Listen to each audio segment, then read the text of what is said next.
Assalamualaikum warahmatullahi wabarakatuh. Saya Najwa Nelsya dengan NIM 23043076. Di sini saya akan mempresentasikan materi terkait aset tetap. Aset tetap adalah aset yang bersifat jangka panjang atau secara relatif memiliki sifat permanen seperti peralatan, mesin, gedung, dan tanah dengan 3 karakteristik utama. Yang pertama yaitu memiliki bentuk fisik. Yang kedua, dimiliki dan digunakan dalam kegiatan operasi perusahaan. Dan yang terakhir yaitu tidak untuk dijual sebagai bagian dari kegiatan operasi. Karena aset tetap itu bukanlah barang yang untuk dijual, melainkan aset tetap adalah bagian dari kegiatan operasi. Nah, bagaimana sih cara untuk menentukan harga perolehan dari aset tetap? Kita ambil contoh yaitu tanah. Tanah didapatkan dengan harga pembelian tunai, biaya pengalihan kepemilikan, komisi untuk agen pajak, pajak bumi dan bangunan, serta biaya lainnya yang terkait dengan tanah yang harus kita bayar sebagai pembeli. Semua yang harus kita bayar untuk mendapatkan tanah tersebut itu adalah harga perolehan dari tanah atau aset tetap yang akan kita beli tadi.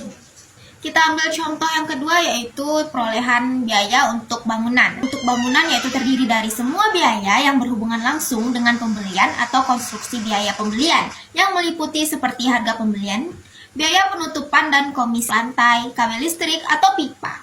Biaya konstruksi yang meliputi harga kontrak ditambah dengan pembayaran harga arsitek, izin mendirikan dan biaya penggalian.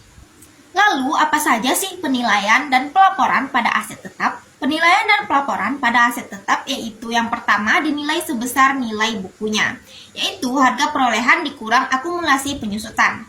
Yang kedua, dalam laporan keuangan, aset tetap dirinci sesuai dengan jenisnya. Yang ketiga, akumulasi penyusutan dijadikan sebagai pengurangan aset tetap.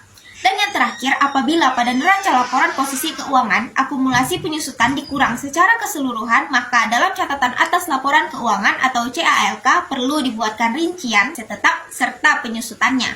Selanjutnya yaitu ada penyusutan.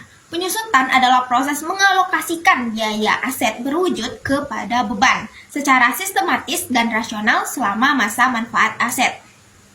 Dapat 3 kriteria penyusutan. Yang pertama yaitu proses alokasi biaya itu bukanlah penilaian aset. Yang kedua yaitu itu berlaku untuk pengembangan tanah, bangunan, dan peralatan. Dan yang terakhir yaitu disusutkan karena kemampuan aset menghasilkan pendapatan akan menurun selama masa manfaat aset. Jadi dapat ditarik kesimpulan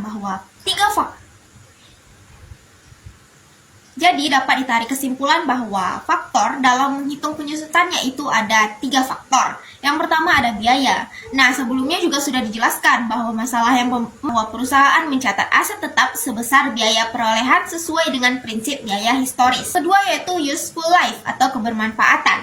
Kebermanfaatan dalam artian umur manfaat adalah perkiraan umur produktif yang diharapkan atau juga disebut dengan umur layanan suatu aset bagi pemiliknya. Umur manfaat adalah perkiraan dalam membuat estimasi manajemen dalam mempertimbangkan faktor-faktor seperti tujuan penggunaan, perkiraan perbaikan dan pemeliharaan, serta kerentanan terhadap keuangan, pengalaman masa lalu dengan aset serupa. Yang ketiga yaitu ada nilai sisa. Nilai sisa adalah nilai perkiraan dari nilai aset pada akhir masa manfaatnya. Nilai ini mungkin didasarkan pada nilai aset sebagai barang bekas atau nilai tukar tambah yang diharapkan seperti masa manfaat. Nilai sisa merupakan perkiraan dalam membuat estimasi manajemen dalam mempertimbangkan rencana pelepasan aset dan pengalamannya dengan aset yang serupa. Selanjutnya kita akan masuk pada metode penyusutan.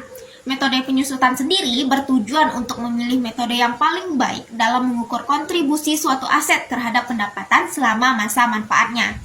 Metode penyusutan sendiri terdiri dari 3 metode. Metode yang pertama yaitu ada metode garis lurus, yang kedua yaitu ada metode unit produksi, dan yang terakhir ada metode saldo menurun. Di sini kita akan masuk ke dalam contoh soal. Nelsya Corporation membeli sebuah mesin baru untuk proses perakitan pada 2 Januari 2008 dengan harga beli mesin tersebut sebesar $117.900. Perusahaan mengestimasi nilai sisa mesin tersebut senilai $12.900 dan masa manfaat diestimasi 5 tahun dan mesin tersebut diestimasi bekerja dalam 1.000 jam. Akhir periode adalah 31 Desember. Nah, dalam metode garis lurus itu terdiri dari 3 kriteria. Yang pertama itu besarnya sama untuk setiap tahun, masa manfaat, dan Aset yang kedua, biaya yang dapat disusutkan adalah harga perolehan aset dikurangi dengan nilai sisa, dan yang ketiga yaitu metode garis lurus. Banyak yang digunakan dalam praktek. Metode garis lurus ini menempatkan beban depresiasi pada posisi debit dan akumulasi depresiasi pada posisi kredit. Cara lain kita dapat menghitung depresiasi tahunan pada kasus ini, yaitu tarif depresiasinya adalah 20%. Maka dari itu 100% dibagi dengan 5 tahun. Ketika tarif garis lurus tahunan digunakan, tarif presentasi depresiasi ini diterapkan pada biaya yang dapat disusutkan. Maka dari itu akan muncul akun baru yang berupa beban depresiasi yang terletak di debit dan akumulasi depresiasi yang terletak di kredit. Nah, dalam metode unit aktivitas, masa manfaat dinyatakan dalam total unit produksi atau tingkat penggunaan aset, bukan dalam satuan waktu dan total unit aktivitas untuk seluruh masa manfaat.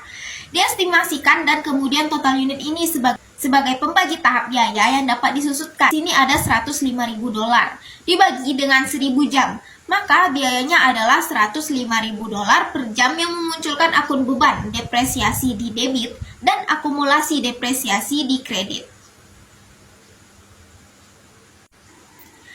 Nah, yang ketiga yaitu metode saldo menurun. Itu menghasilkan beban depresiasi tahunan yang terus-menerus menurun selama masa manfaat aset. Periode depresiasi didasarkan atas nilai buku atau harga perolehan dikurangi dengan akumulasi depresiasi aset yang terus menurun.